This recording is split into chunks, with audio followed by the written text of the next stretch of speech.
नमस्ते, मैं doctor Jalaj Rathi, gastrointestinal surgeon from eternal hospital Sanganer. आज हम इन्फ्लेमेटरी बाउल डिजीज के बारे में बात करेंगे, जिसको जनरल लैंग्वेज में आंतों में सूजन या फिर आंतों में इन्फेक्शन के रूप में जाना जाता है।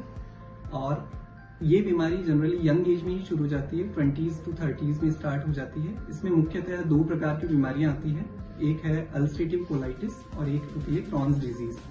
दोनों ही बीमारियां जनरली लाइफ लॉन्ग चलने वाली होती है, बट इनको मेडिसिन से और रेगुलर चेकअप से कंट्रोल किया जा सकता है। सबसे पहले बात करते हैं इनके लक्षणों के बारे में कि आपको कैसे पता चले कि क्रॉन्स डिजीज और अल्सरेटिव कोलाइटिस में से कोई एक बीमारी आपको हो गई है।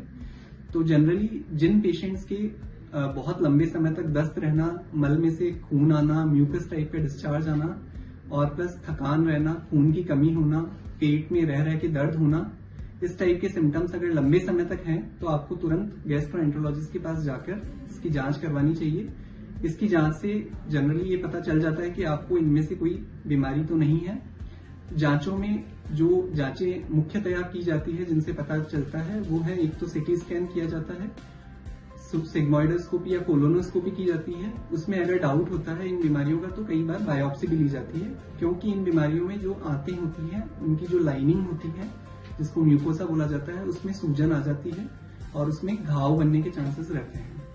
इस बीमारी का इलाज जनरली दवाइयों से संभव है। ज्यादातर केसेस में दवाइयां काफी लंबे समय तक लेनी होती है, आपको रेगुलर डॉक्टर के पास जाके चेकअप करवाना होता है। और इन दवाइयों से, जिनमें की इम्यूनोमॉड्यूलेटर्स दवाइयां शामिल होती हैं, वो आपकी इम्यूनिटी को कंट्रोल या रेगुलेट करती हैं।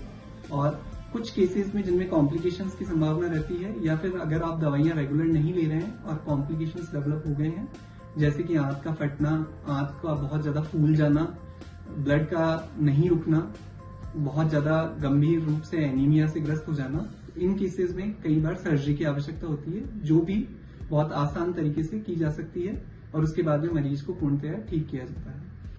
1 से 7 दिसंबर के बीच में क्रॉन्स कोलाइटिस अवेयरनेस वीक मनाया जाता है, ताकि ज्यादा से ज्यादा लोगों को इन बीमारियों के बारे में पता चले और इसके बारे में जागरूक रहें।